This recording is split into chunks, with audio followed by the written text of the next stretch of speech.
Today is Saturday, June 20th, 2026.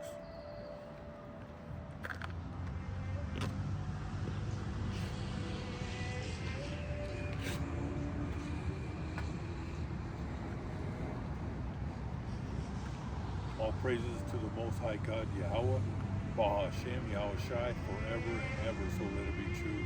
Love, honor, and respect to the Heavenly Father, Yahweh, and to His Holy Son, Yahweh Shai, who died for the 12 tribes of Israel. Matthew chapter 15, verse 24, Matthew chapter 10, verse 5 and 6. And double honors to the apostles of GMS, to the 4 major prophets, to the 12 minor prophets, and to the hopeful elect, the brothers, the 144,000, the saints who are preaching the word of God on the 4 corners of this earth, risking their lives day in and day out.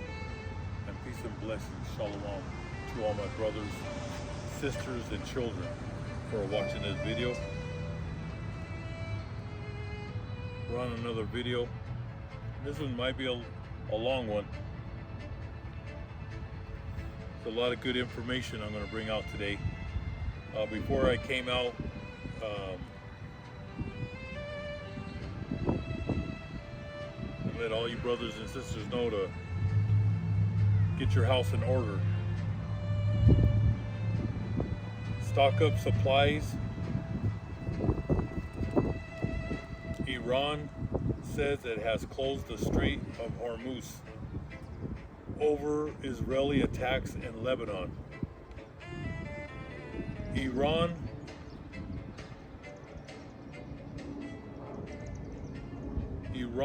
wants America to restrain Israel. Dark days ahead. Okay, like I said,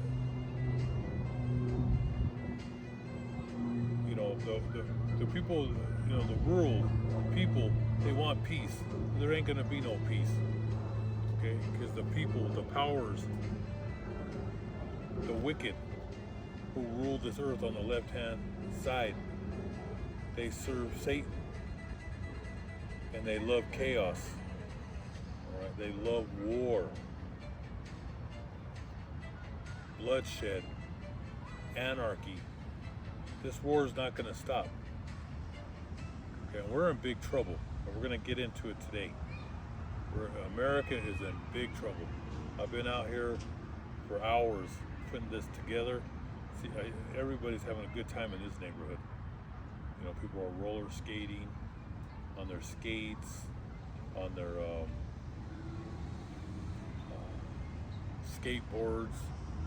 I see people on their bikes, people with their dogs. I mean, people are playing soccer up there, volleyball, baseball. There's a swimming pool there. It's packed with people. The parks are packed, all right? They just don't know the storm is coming.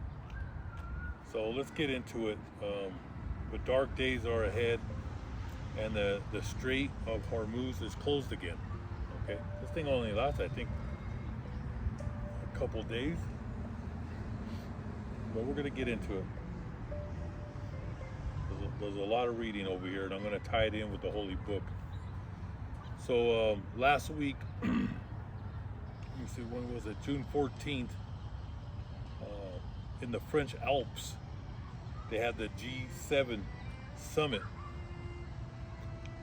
It's called the Aviv-le-Bon, France, June 14th, right after his 80th birthday party celebrations. U.S. President Donald Trump is heading to a summit in France of the G7 club of powerful democracies to dive into issues Iran, Ukraine, Russia. This is what the meeting, this summit. All right, this is your most powerful people. You know, you had your Rothschilds. These are the people that are running the world. Okay, and they have a problem right now, and that's Iran and Russia. the United States, Israel, and NATO are at the gates at Russia and Ukraine because we're behind that war. We've been sending billions of dollars to Ukraine to fight that war against Russia. And that's going to be, maybe tomorrow I'll bring that out. There's so much stuff going on in Russia. They continue to shoot missiles and drones into Moscow. It's going to get, this war is going to escalate in Europe. All right? Like I said, Revelations 12 and 12. He has but a short time. Satan, the devil, his children have a very short time. They're moving this quickly. All right. This war is moving right into the second quarter. Like I said, it's gonna be nuclear. All right. Then that's when the RFID chip is gonna come out.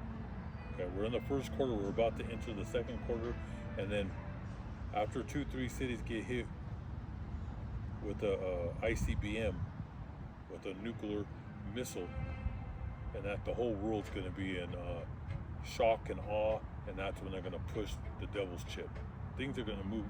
Things are moving.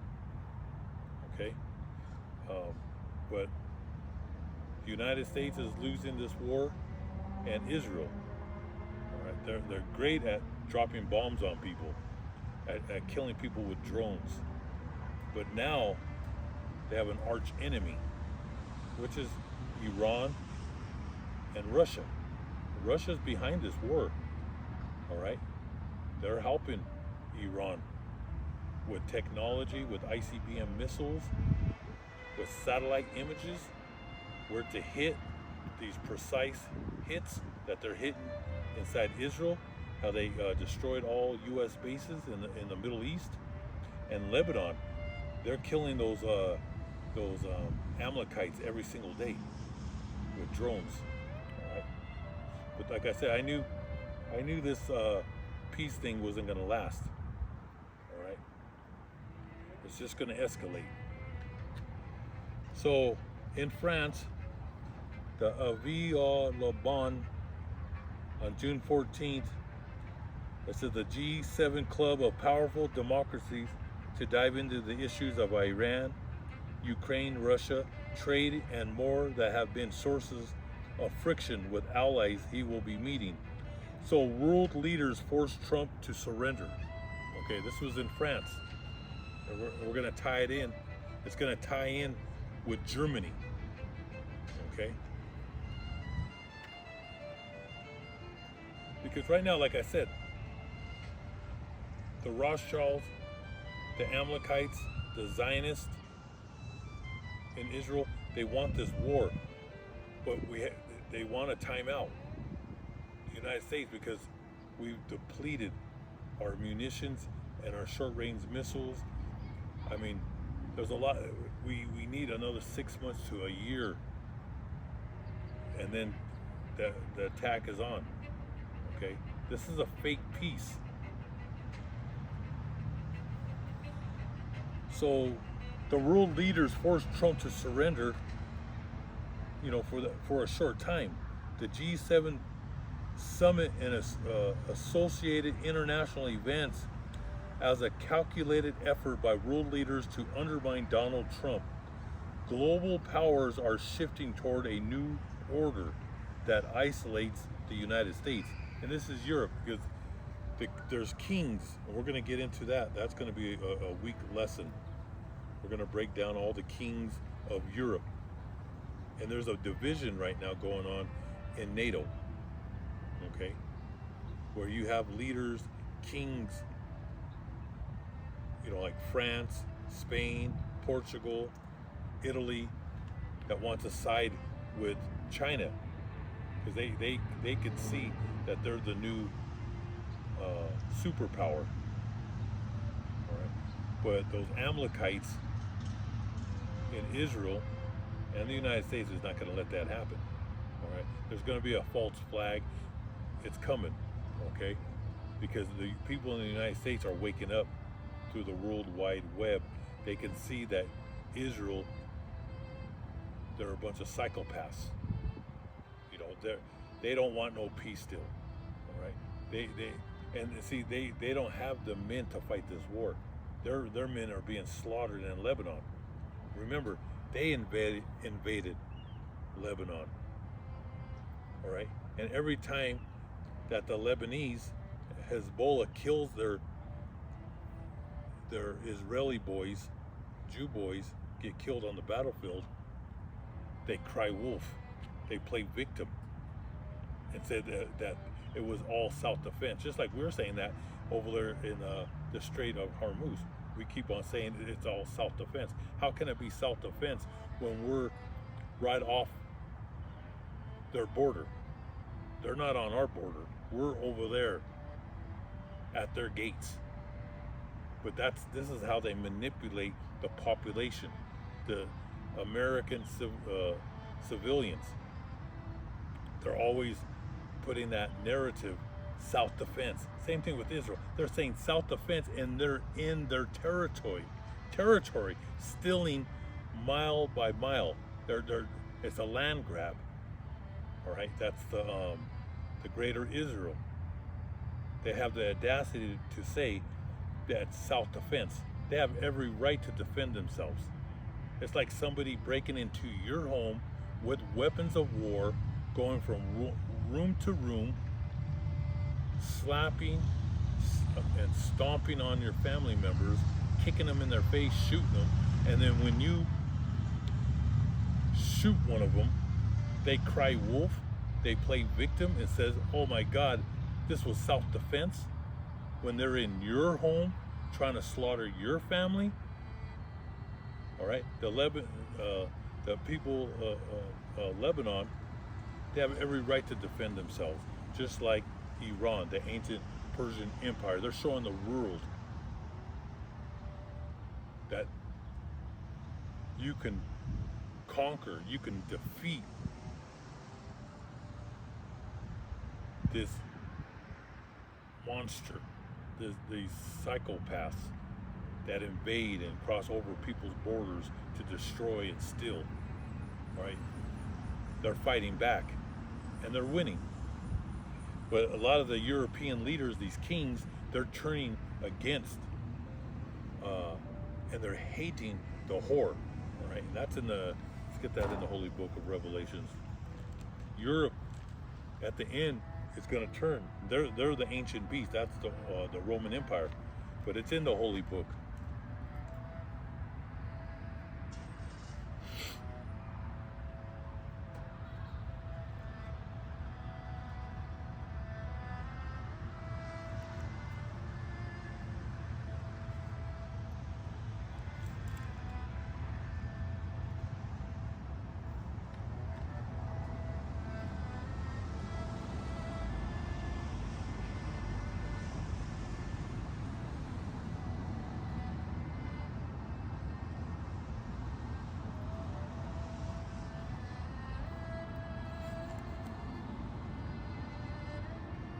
Find it here.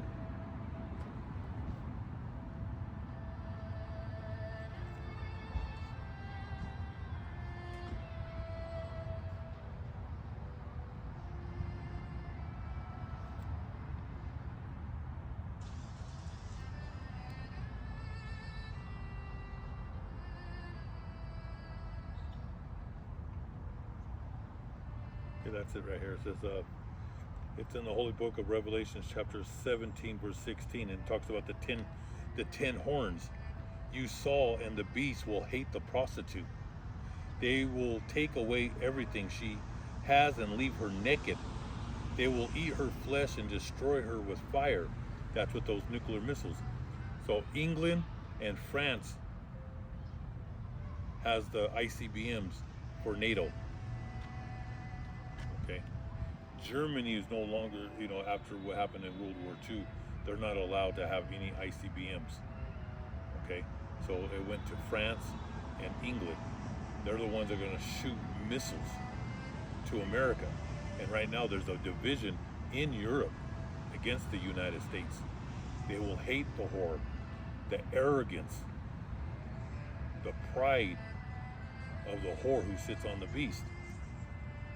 That's why it says the angel also said to me, I'll go back on verse 13, these 10 all have the same purpose, and they give their power and authority to the beast. They will fight against the Lamb. Let me go back. Let's go back. That's going back when all of them come together against the Lord. But going back to verse 16, excuse me. The 10 horns you saw, and the beast will hate the prostitute. They will take away everything she has and leave her naked. All right. They will eat her flesh and destroy her with fire. That's that nuclear fire. They're going to shoot missiles.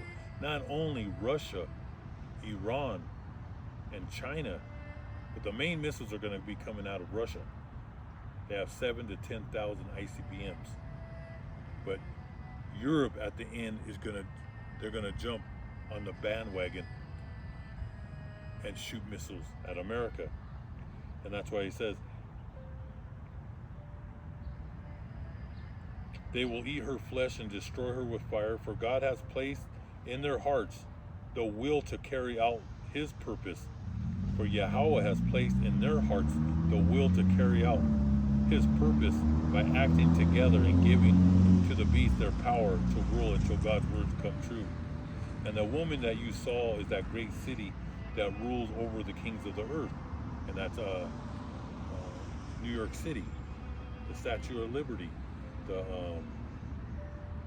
do you have right there? You have the United Nations, America. She's that whore who sits on the beast. The land of pedophiles, perverts. All these people in Congress, your senators, your Congress, your governors, your mayors, politicians, lobbyists, they're all pedophiles. All right? And more information is coming out on these devils. But there's not going to be no prosecution on these people, man. They get away with murder. But God's bringing it to light. And people are learning the truth that this place is sick to the core. Okay? But you heard it here that Europe, the kings of Europe, all right, they're going to shoot missiles at America. You know, they're getting sick and tired. All right? And it shows in Italy, there's a lady there. I can't think of her name right now. Bring it out in the next video. But she doesn't even want nothing to do with Donald Trump. I mean, they're all sick and tired of this man. All right, so going back to the world leaders to undermine Donald Trump, global powers are shifting toward a new order that isolates the United States.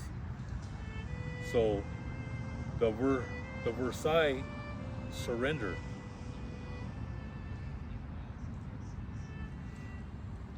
And that's a city, Versailles, Versailles, surrender. Donald Trump's present at Versailles, Donald Trump's present as a symbolic, orchestrated humiliation, drawing parallels to the 1919 Treaty of Versailles,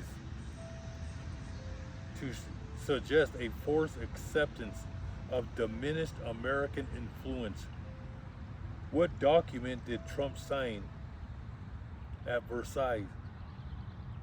Memorandum of Understanding at Versailles, a symbolic act of surrender mirroring the 1919 Treaty of Versailles. The document was written in Farsi, and that Iranian president Pezeshkian held up a counter-signed version of the document, a symbolic humiliation to Donald Trump and the United States. Because we lost the 3 months of war. We're the losers. And it's facts. You can do your research. And the Western media is saying we won. And Iran surrendered. No, they got it all twisted. All right? They lost. Even the kings of Europe, know that the United States is losing its power. All right, and that's why this was a symbolic act. All right, that's why they had Donald Trump over there, and he's the laughing stock. All right, the whole world knows. All right, the document was written in Farsi, which is the language of the ancient Persian Empire, and that the Iranian president Pezeshkian held up a countersigned version of the document, the symbolic humiliation. The French Versailles. The location was chosen to mirror the 1919 treaty, where Germany was forced to sign a document that served as a mechanism of humiliation. World leaders used this historical parallel to signify a broader surrender, representing a decline in American influence and a shift in the global order. Donald Trump was distracted. The shift in global alliances, other nations including Iran, China, and Japan, and various European countries have been strengthening multilateral ties and bypassing the United States. And that's what's happening. Like I told you, the kings of Europe, they want to join forces with China, all right, and Russia. It's the Amalekites, the big banks, the Federal Reserve, the banks of England, France, the Rothschild family that wants to take the European people to war with Russia. And then they're going to take the United States and Israel war with Iran. They're not going to let like I said, Revelation 12:12, Satan has but a short time. And that's why this is moving quickly. And that's why they're trying to, they're trying to break away, but it's not going to happen. All right? Because they have the power with their money and their influence to take out the kings of Europe. They'll take them out. That's what they'll do. You go against them, you're going to get hit. All right? They're experts in killing. All right? They have no mercy on people, on human beings. That's nothing. They'll steamroll anybody that tries to buck up against their authority. Okay. Going in here, it says the various European countries have been strengthening multilateral ties and bypassing the United States. International figures expressing frustration with Donald Trump, including Saudi Arabia. Officials distancing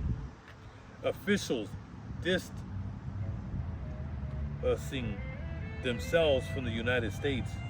And I'm going to bring that up. That's in the Holy Book. Because all these Arab countries are going to turn their backs against the United States. That's in the Holy Book of Ezekiel.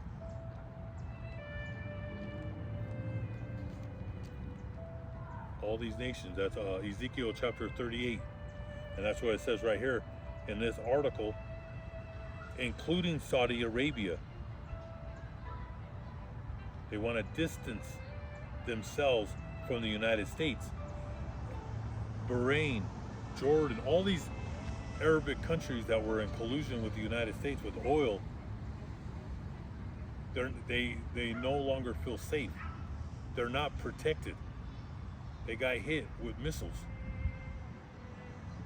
And then as the war drags on, Iran could destroy their cities, their salination plants, where they have no water in the desert. All right. So in the Holy Book of Ezekiel 38, it says, the Lord Yahweh spoke to me. Mortal man, he said, denounce Gog, chief ruler of the nations of Meshech and Tubal in the land of Magog. Denounce him and tell him that I, the sovereign Lord God, am his enemy. All right. So remember, the Most High controls the right and the left. Isaiah chapter 45, verse 7. The Most High hates all the nations. He's bringing them all together to kill each other. This war that's brewing, the Most High's behind it. That's in the Holy Book of Exodus. That the Most High is a God of war. See, when people and society becomes evil, he'll have them kill each other. All right. That's in the. Let me get that one.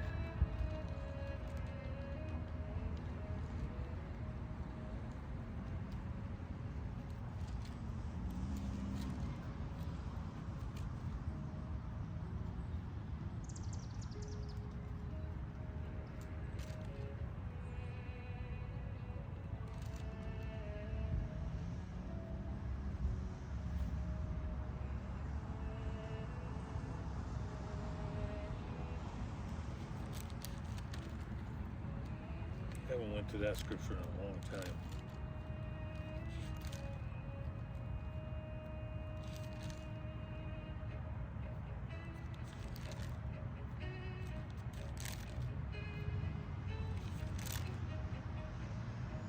Yeah, the Holy Book of Exodus chapter 15, verse 3. The Lord is a warrior. The Lord is his name. The Lord is a man of war. He's a man of war.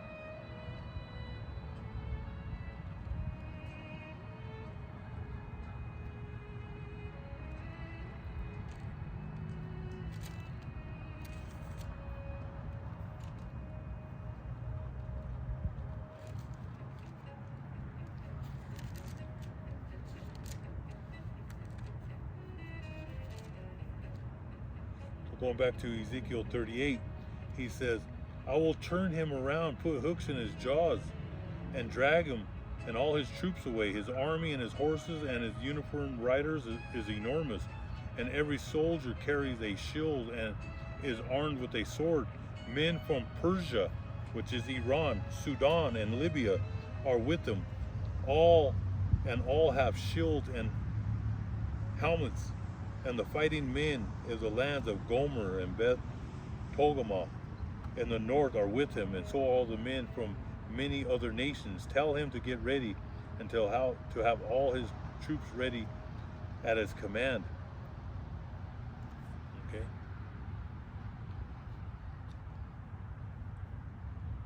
All them Arab countries will be with Russia in this day, because they're all going to turn their back against the United States.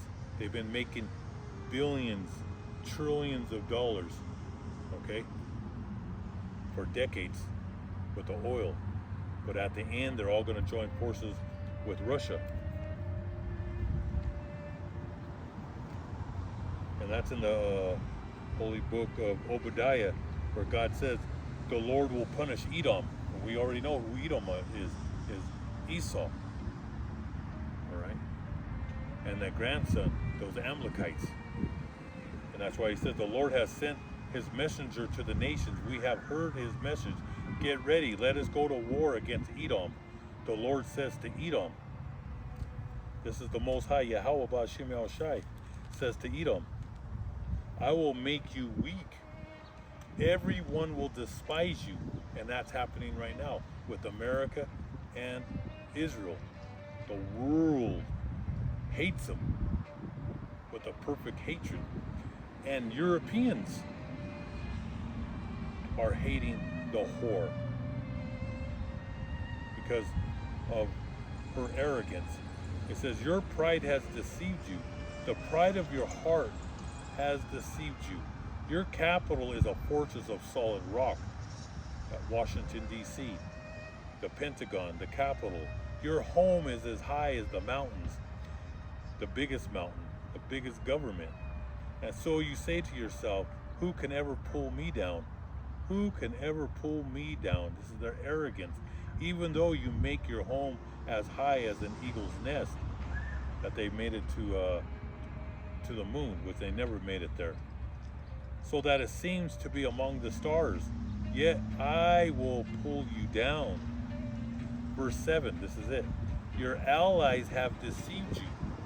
America's allies are going to turn against America, especially Ishmael, Abraham's first son, all those Arabs in the Middle East.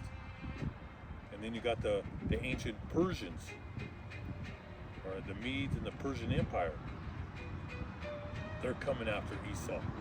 And then you got the North Koreans, you got the Chinese, and you got Europeans that were friends with America. They're going to turn against her. That's why he says, your allies have deceived you. They have driven you from your country. People who were at peace with you have now conquered you. Those friends who ate with you have laid a trap for you. They say of you, where's all the cleverness he had? On that day I will punish Edom. I will destroy their clever men. I will wipe out their wisdom.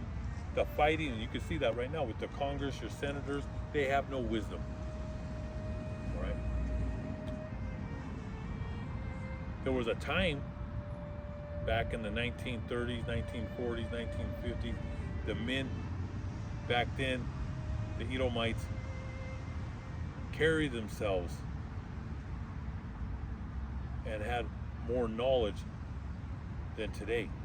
Today it's like a circus, all right? The fighting men of Teman will be terrified, and every soldier in Edom will be killed. All these kids, they're playing video games in their basement. All right, all these kids, they're weak. American kids are weak, just like those Israeli kids. Your natural, the citizens, they're weak. Now you got your special forces. They're more, they're men of war.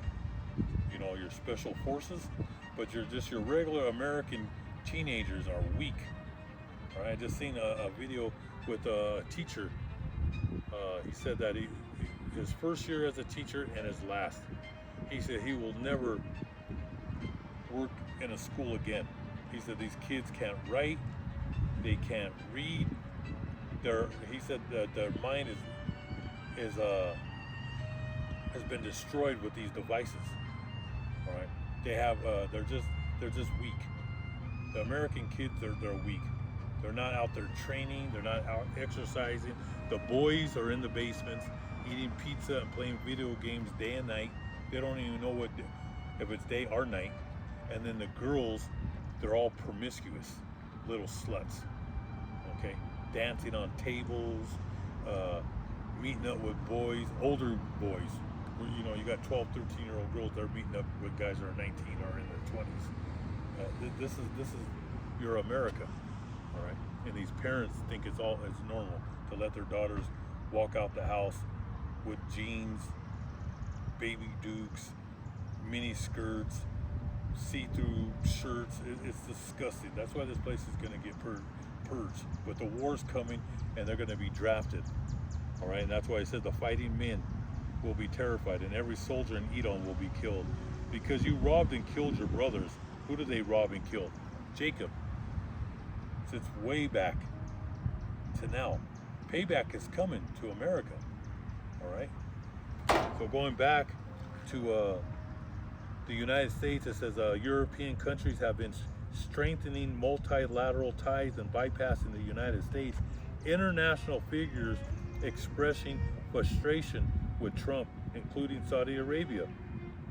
It says Brazilian President Lula da Silva criticizes Trump's perceived lack of listening and his interference in foreign affairs. Cognitive and leadership criticism. Donald Trump at the G7 summit. The president appeared confused, physically weak, and out of touch with geopolitical realities. Right? Like I said, he tweets at 2, 3 in the morning. He throws little fits.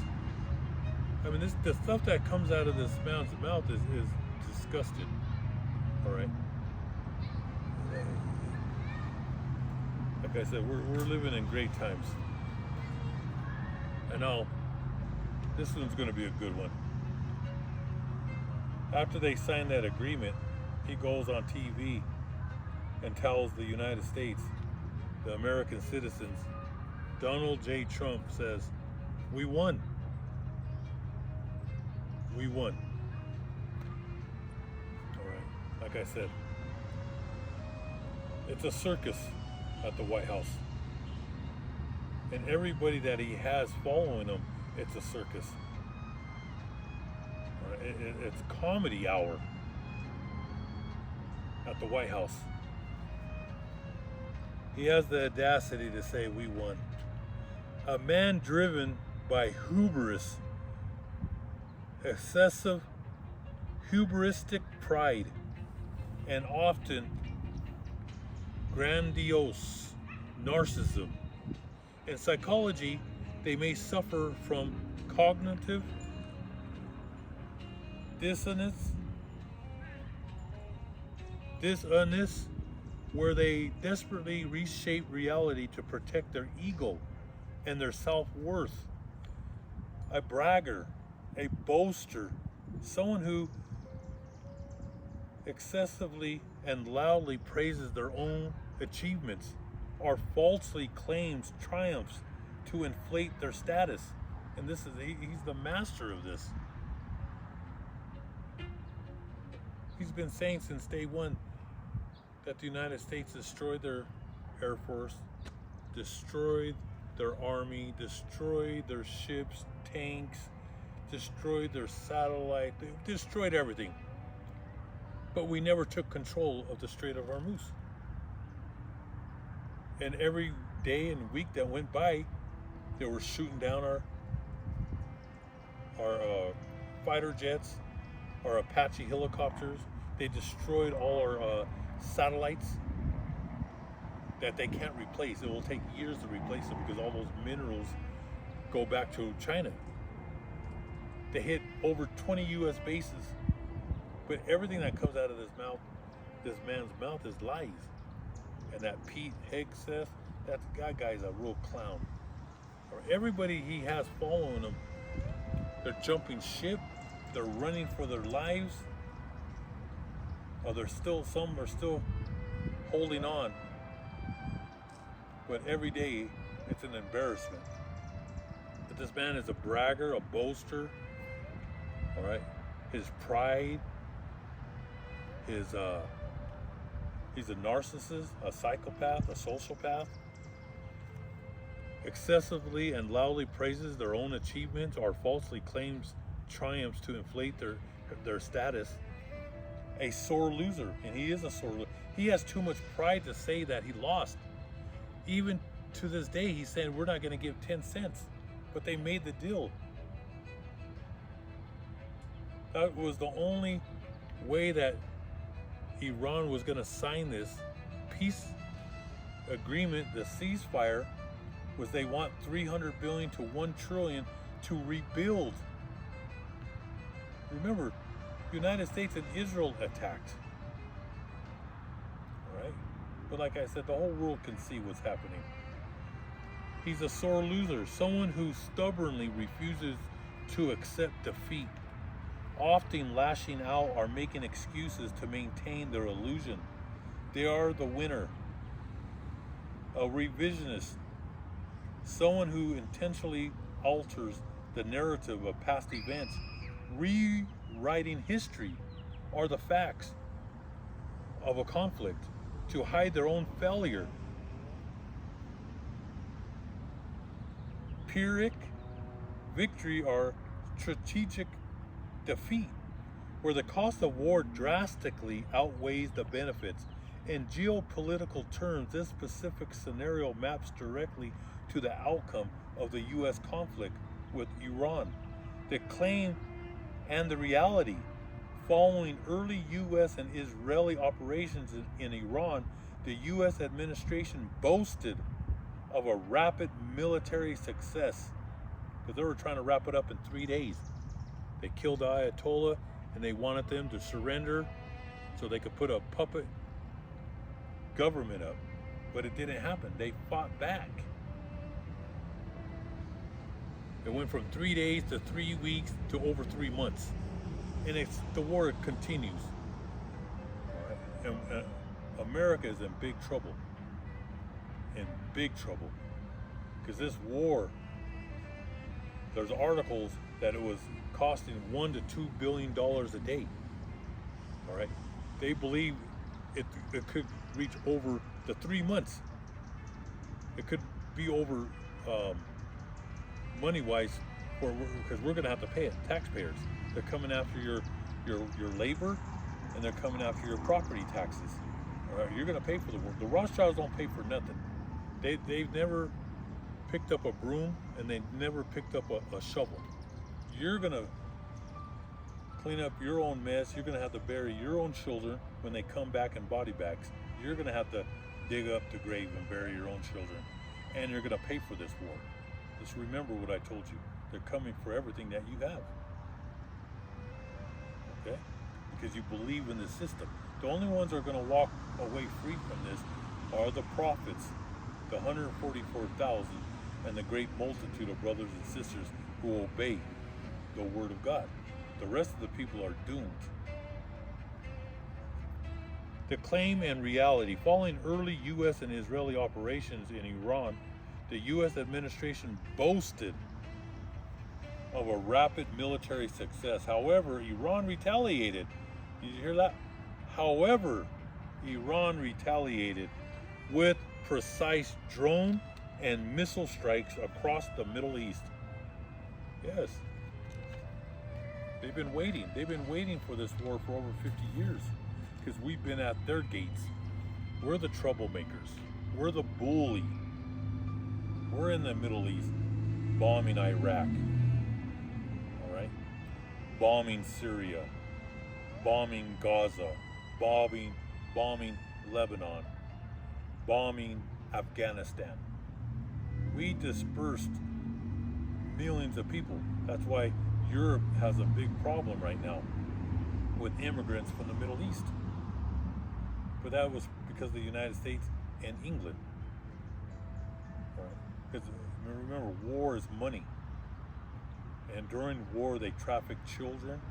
They moved drugs. Why do you think we were in Afghanistan? With the heroin trade. What do you think is all in all those drugs at the hospitals? Those all them people are getting, someone slips and falls, and they give them these hardcore heroin drugs, and they become fiends. They become on the streets addicted to this drug, heroin sickness that's sweeping across America. All right, that's behind the Rothschilds, the pharmaceutical companies. That's on a whole different lesson, man. But these people are the devil. All right. The asset losses. The U.S. sustained billions and billions of dollars in military losses. But in the news, Donald Trump saying we won the war, we kicked ass, there's no one else to kill, we killed everybody, we destroyed everything.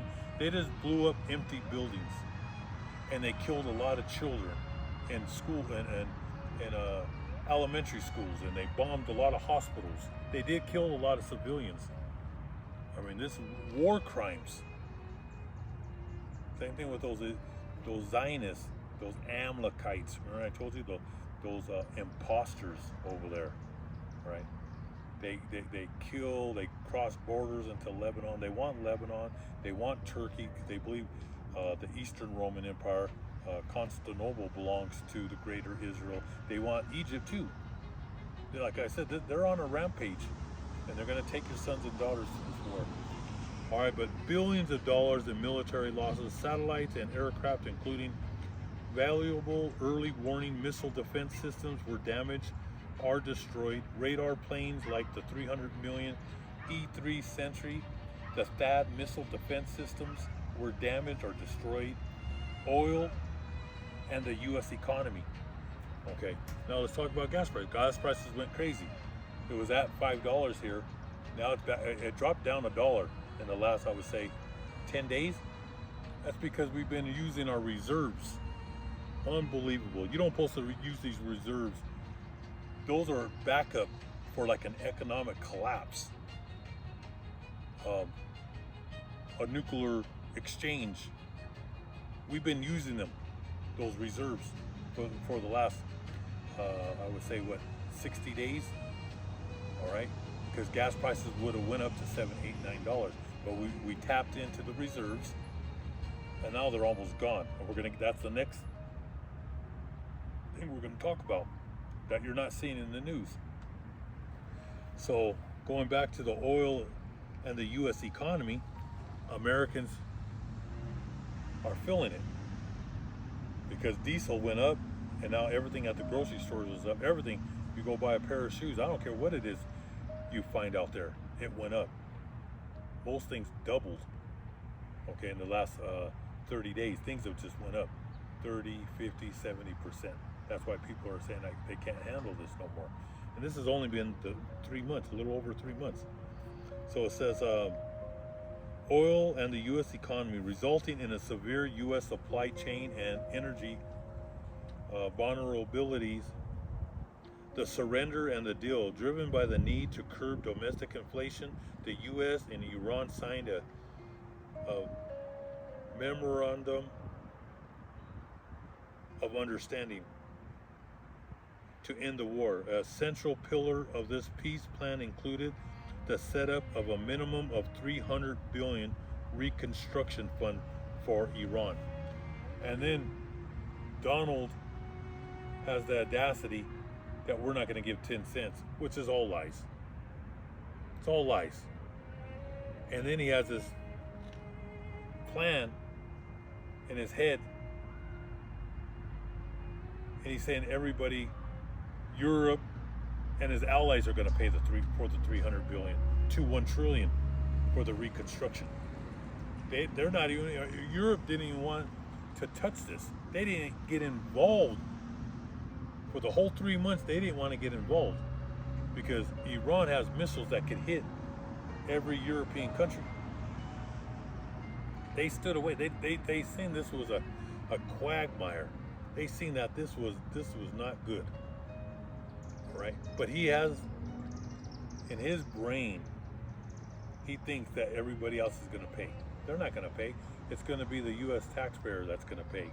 Now we're going to get into this. The truth finally came out because he was saying that we have so much oil. He brags a lot.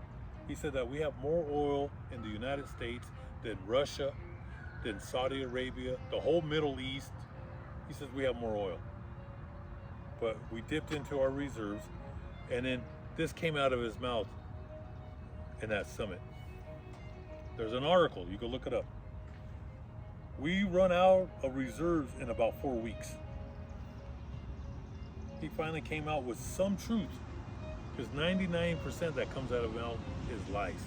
But he slips up there and there. Okay? This came out of his mouth. We run out of reserves in about 4 weeks. Why Donald Trump had to take the Iran deal. Trump just admitted what drove the Iran deal. We run out reserves in about 4 weeks. Staying at war, he warned, could have crashed markets to levels nobody ever saw except 1929. Analysts had said the same. U.S. warned oil buffers would run dry by July 9th. The deal, this piece argues about, gives them about 60 more days. If they could hit the brakes for 60 days and open that strait to let those damn oil ships through. But like I said, it's closed now. It will open for a couple days. Even if it was, just say it was open for the next 60 days, we're backed up like a year to 2 to 3 years, and all the destruction that happened to a lot of these oil refineries all over the Middle East. We're talking about years. I mean, you think prices are bad, and that goes back to the 4 dreaded horsemen: the black horse, the pale horse, the red horse. We're in that time right now. All right, that's what I'm telling you right now. Cash out all your money out of the bank. Cash everything out. Your 401, get it out. because it's going to go to zero. I warned you. Get it out. You know what to buy. Buy real metals, God's money, which is gold and silver, and buy a lot of food, a lot of lentils, beans, uh, basmati rices, a lot of water, because that's another. There's a big drought in the West, in the Midwest. It's been hot and dry. All right, we're facing one of the biggest droughts ever here in Colorado, New Mexico, Arizona, Nevada, California, Utah. All right, and throughout the Midwest, it's getting dry. It's getting hotter, and the sun feels hot. It feels hotter than ever. So he said it could have crashed markets to levels. This is after they signed the deal. He slipped out and said we have only about 4 more weeks of our reserves, because everything got backed up in the Middle East, and now it's shut down again. So the coming weeks is going to get ugly. Analysts, and remember, the Rothschilds are behind this. They want people to suffer. That's the name of the game. They love to see people suffer, and they're going to sacrifice the people to Satan for them to keep their power, for them to keep on going. They have to make people suffer. So this is a win-win for the Rothschilds. This is a win-win for the Zionists. This is a win-win for the trillions, heirs, and the billionaires, and the corporations. They have underground rat holes, bunkers with food for years. All right, they're going to be safe with their families, but your average American is doomed. And now, but you brothers and sisters know this truth. And if you have a 401, you have a Roth account, an IRA, get it out, because you're in that beast system. You got to become your own bank. See, I have several places. I don't have just one place. I've been preparing this, all right, since the 70s, the 80s, the 90s. All right, that's why all the great men of the Holy Book, they were men of knowledge and wisdom, and they were men who prepared. We understand perfect balance, times of plenty and days of famine, days of destruction, days of war, starvation. That's what's coming to America. These Americans ain't gonna be able to handle what's coming. All right. Remember, the nations are more stronger. Like Latin America, they've been eating rice and beans for decades and soup. All right, they're gonna get hit hard too, but not like America, because Americans are spoiled, rotten to the core. Spoiled, rotten. Just like today, I see people that are eating ice cream. They're just totally out of their minds. They have refrigerators. They have their little ice machines. You know, they have all these little coffee places and ices and all this good stuff. But what happens when the electricity goes down and the water goes down? Everything's with chips now. Right? It's going to be a dominoes effect. Can you survive if the lights go out? Do you have the water? Do you have the food to live?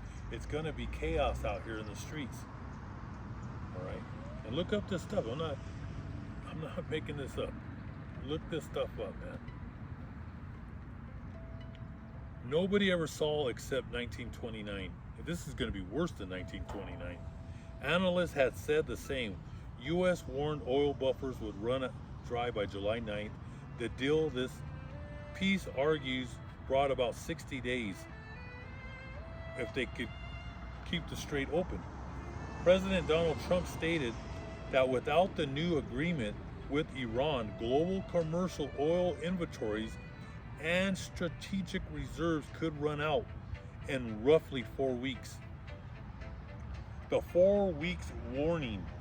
While attending the G7 summit in France, President Trump told reporters that continuing the conflict and keeping the Strait of Hormuz effectively closed would leave the global supply depleted within a month.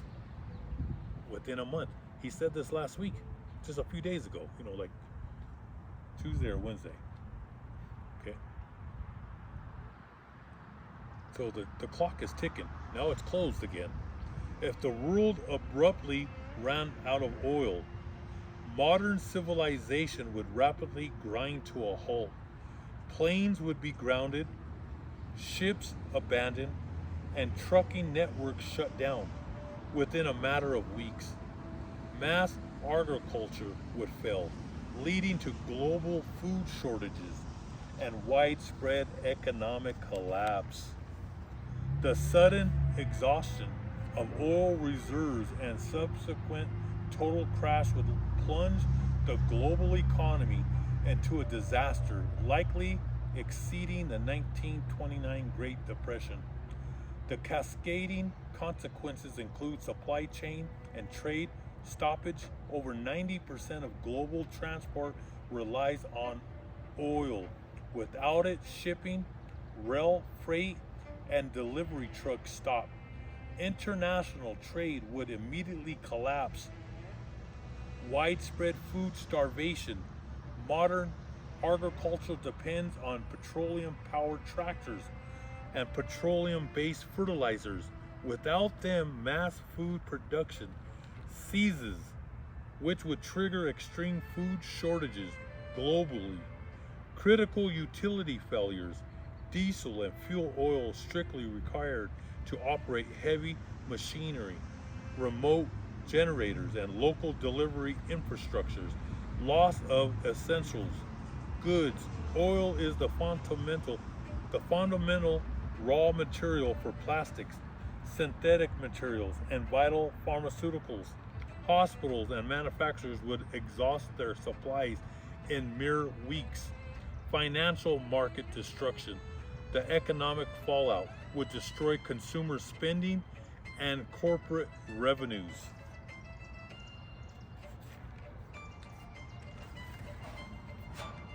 Panic selling would shatter financial markets. This is bank runs, bank holidays. That's why I said if you're in that system, you're done. You're not going to get your money. Okay? Just here in Denver, one of the banks that I go through is called what is it? I was going to say Bank of America, but it's First Bank. It's a Colorado bank, but it's just a bank from Pittsburgh. I believe it's from Pittsburgh. I know it's from Pennsylvania. The bank that took over First Bank, and it rebranded the branches, bringing all customer accounts under the PNC National Platform. For financial advice, consult a professional. So it was a Colorado-based bank. It's called First Bank. Was acquired by PNC Bank, finalized its purchase of First Bank Holdings, and officially rebranded the branches, bringing all customers' account under the PNC National Platform. But what happened was we couldn't use our card Friday, Saturday, Sunday. It's going to be Monday. So it's going to be like, over 3 days? You can't use it, nothing. But I'm not worried about it because, I have food, I have everything, but I found that strange it took 3 days that nobody, so it was starting on Friday, Saturday, Sunday, tomorrow you can't use it. We're not going to be able to pull out our money or pay bills, anything. Nothing could go in, nothing could go out for 3 days. This is what's going to happen when those bank holidays, it's going to be called a bank holiday because you're going to have all these people running to the bank to get money to buy food, water, and it's going to be too late. The banks are going to be closed like if it was on a holiday. That's why it's called bank holiday. Okay? You're going to have people trying to run to the banks, and they're already going to put a stop to that. They've been doing that already. All right, remember, once you signed your bank over, when you signed your signature, they actually control your assets. If you have a lot of people put their gold and their silver and their jewels and their wedding rings or bracelets, whatever, they put them in those vaults in the banks. Well, guess what? If it collapses, it's theirs. It's not yours no more. All right, that whole system is the beast system. So I warned you. me read this up. We're going to end it. Panic selling will shatter financial markets, triggering a massive wave of bankruptcies, hyperinflation, and unemployment. That's another thing with the new. Give me the name of the new federal chairman. Kevin Warsh.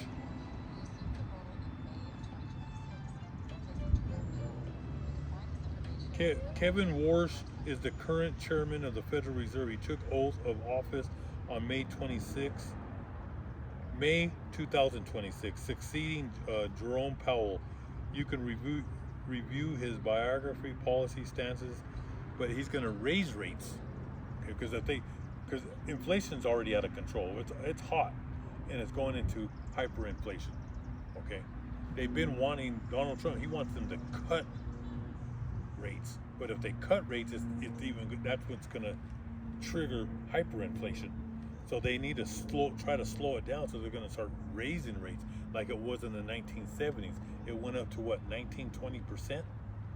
It's going to be harder to buy a home. It's going to be harder to get a loan. All right. So the rates are going to go. The rates are going to go higher. All right, what is it right now? 7.5. What's the rate? The official number.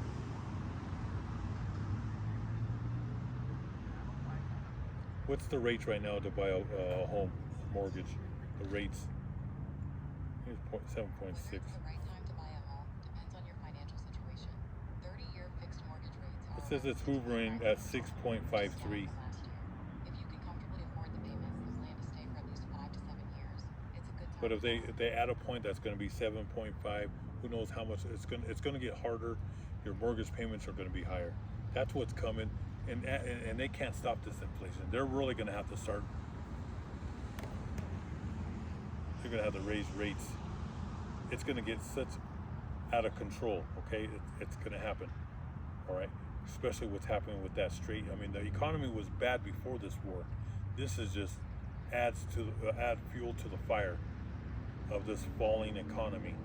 All right, so there's going to be panic selling, which shatter financial markets, triggering a massive wave of bankruptcies, hyperinflation, and unemployment. A complete depletion of reserves would result in a catastrophic, long-lasting consequences. That's what's coming. Hope all you brothers and sisters were edified with this lesson. You know, I always try to keep you up to date with all what's going on. There's more. Maybe I'll be out here tomorrow or Monday morning, and I'll bring out more information what's going on with the. There's supposed to be a big meeting. I believe it's in Switzerland tomorrow. But like I said, the Rothschilds, the Zionists, the Prime Minister of Israel, they love war. They want war. They're dragging America. They're going to drag your sons and daughters to this war, and it's going to get bad. So be in prayer, fast, repent, get right, read your book, mind your business, and never let Satan take your dignity. Keep on fighting the good fight, and you'll make it to the finish line. Thank you for watching.